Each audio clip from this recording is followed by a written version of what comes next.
Te he llamado por tu nombre. Cristian Gálvez. Capítulo 53. Año 34 después de Cristo. 3794 del calendario judío. 787 del calendario romano. Jerusalén. El aire en Jerusalén estaba cargado de tensión, como si la propia ciudad contuviera la respiración ante el crisol de cambio y conflicto. Saulo de Tarso, un joven fariseo con una determinación inquebrantable y una ferviente devoción a la ley de Moisés, se movía entre la multitud con una autoridad natural. Saulo se había granjeado la amistad del Sanedrín y de los celotes y compartía con ellos el propósito de preservar la pureza de la fe judía y cualquier amenaza frente a ella. En especial, la doctrina cristiana, que se extendía rápidamente, debía ser eliminada sin piedad. Aquel día, se dirigía hacia el tribunal del Sanedrín. Al otro lado de la ciudad, Jacob sentía cómo Jerusalén latía con una intensidad a la que todavía intentaba acostumbrarse. En ese momento, con 13 años, sus tristes días de niñez se habían convertido en un recuerdo distante, reemplazados por la dureza y el entrenamiento disciplinado que lo preparaban para ser un guerrero. El espíritu bélico parecía ser una constante en su vida, pero sus ojos no habían olvidado el dolor de la pérdida y la injusticia. Regresaba de otra ardua jornada de ejercicios cuando escuchó un murmullo creciente y exaltado que fluía de una plaza cercana. La curiosidad lo impulsó a seguir el ruido. Al llegar allí, tanto Saulo como Jacob vieron una multitud enfurecida y en el centro de esta, a Esteban, un hombre lleno de sabiduría, fe y Espíritu Santo, siendo juzgado duramente, acusado de blasfemia contra Moisés y Dios, un delito que el Sanedrín nunca tomaba a la ligera. Esteban, pensó Jacob, el ayudante de su tío Simón, el hombre que habló en defensa de su madre años atrás, uno de los 7 elegidos para servir a la comunidad en la distribución diaria, un hombre que osaba predicar con una pasión implacable sobre Jesús de Nazaret, proclamando la llegada del reino de Dios. Pero en aquel momento, esa misma pasión lo había llevado a un juicio feroz, acusado de blasfemia. Esteban, murmuró Saulo, el artífice de que fuera acusado. Saulo observó con un frío interés desde una distancia que le permitía una visión privilegiada. Esteban, a pesar de las falsas acusaciones, se mantenía sereno, con un semblante que irradiaba una inexplicable paz. Jacob encontró un lugar entre la multitud y sus ojos quedaron fijos en Esteban, observando cada movimiento, cada expresión. El joven guerrero sabía bien lo que era enfrentar la adversidad, pero la serenidad de Esteban lo impresionaba profundamente.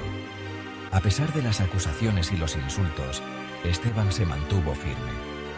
Le recordó a su madre, tan fuerte, tan valiente, tan lista.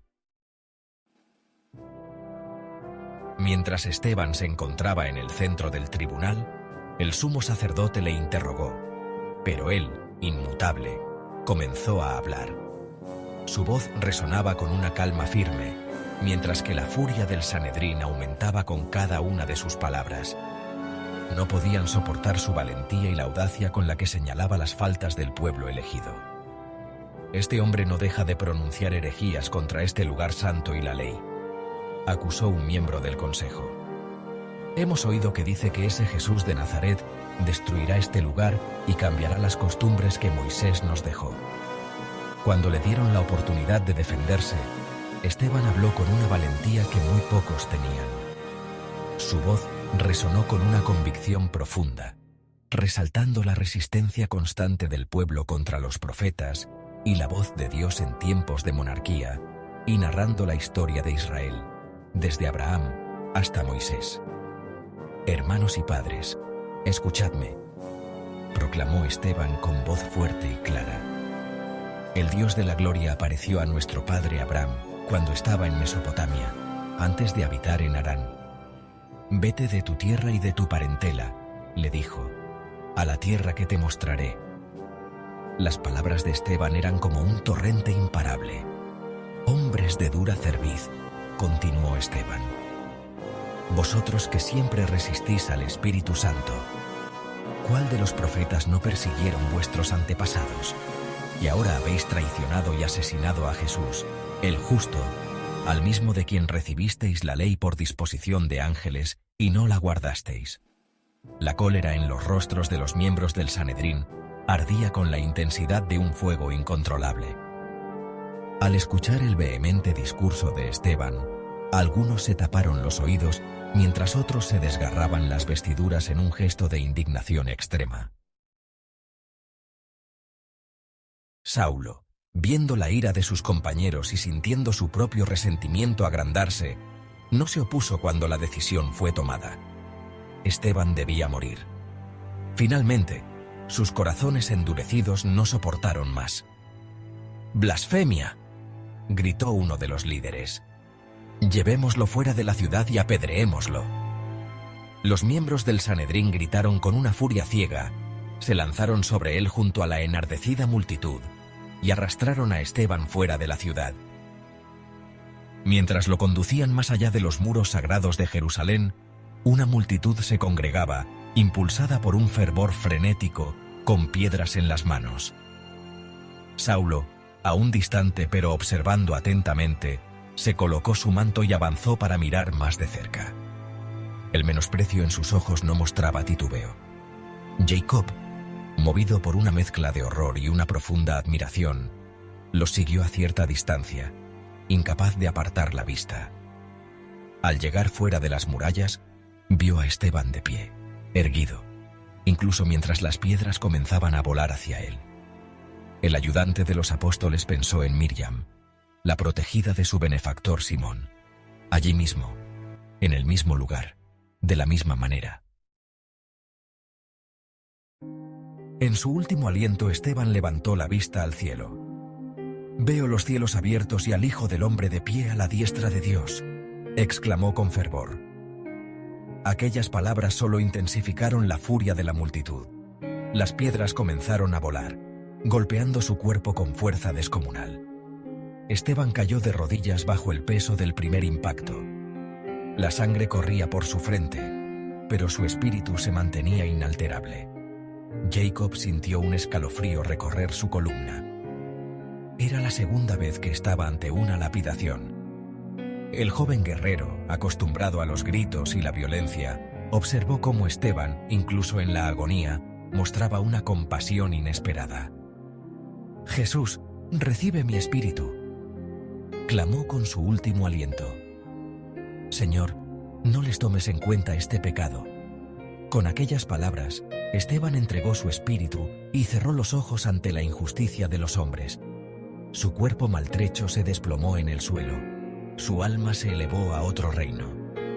El primer mártir cristiano había sido modelado en la historia con su sacrificio. Mientras la multitud se dispersaba, satisfecha de su brutal obra, dejando el cuerpo inerte de Esteban en el polvo fuera de la ciudad, Jacob permaneció un tiempo observando el cuerpo inerte de Esteban. Levantó momentáneamente la vista. Frente a él, el acusador. Saulo le miró sin pestañear, sin que su firme determinación flaqueara. Para él, Esteban no era más que otra amenaza eliminada, otra maraña de herejía desarraigada. Pero las palabras del mártir, su serenidad y su perdón, plantaron una semilla, aunque en ese momento Saulo no lo supiera. Jacob y Saulo se miraron. Saulo sabía que aquel joven era el hijo de Gedeón. Jacob reconoció en Saulo al hombre que detuvo a Gedeón de matar a su tío Simón en Betania. Saulo no apartó su mirada. Jacob no era consciente de que tenía frente a él al delator cuyas acciones terminaron con la vida de su madre y de Esteban, el ayudante de su tío Simón. Saulo recogió su manto y miró una vez más al hombre que había muerto con la cara brillando como un ángel. Para Saulo, este era un paso más en su misión de purificar la fe judía. Pero el sosiego y la luz en el rostro de Esteban, incluso en la muerte, comenzaron a erosionar una indiferencia que Saulo no reconocería sino hasta mucho más tarde. Con un último vistazo a la escena, Saulo se retiró sin saber que su vida estaba destinada a cambiar drásticamente. La semilla del perdón y la firmeza en la fe que había presenciado en Esteban empezarían a germinar dentro de él, llevando eventualmente a su transformación en uno de los más fervientes defensores de aquel a quien intentó destruir. Jacob observó cómo Saulo se perdía en la distancia. Después, volvió a observar a Esteban. Había sido testigo de las ejecuciones de la primera mártir y el primer mártir cristianos amparadas bajo la ley. Pero de nuevo, algo se había removido dentro de él. La escena que presenció no desaparecería de su mente, sino que quedaría grabada en lo más profundo de su interior como una cicatriz, recordándole muchos años después el poder de la fe y la valentía. Pero en su día a día, en los días que siguieron, el adolescente Jacob retomaría su entrenamiento como guerrero. Jerusalén, una ciudad que había sido escenario de tantos momentos significativos, guardó otro recuerdo trascendental: el sacrificio de Esteban y el inicio del viaje interno de Saulo de Tarso hacia el que se convertiría en el apóstol Pablo.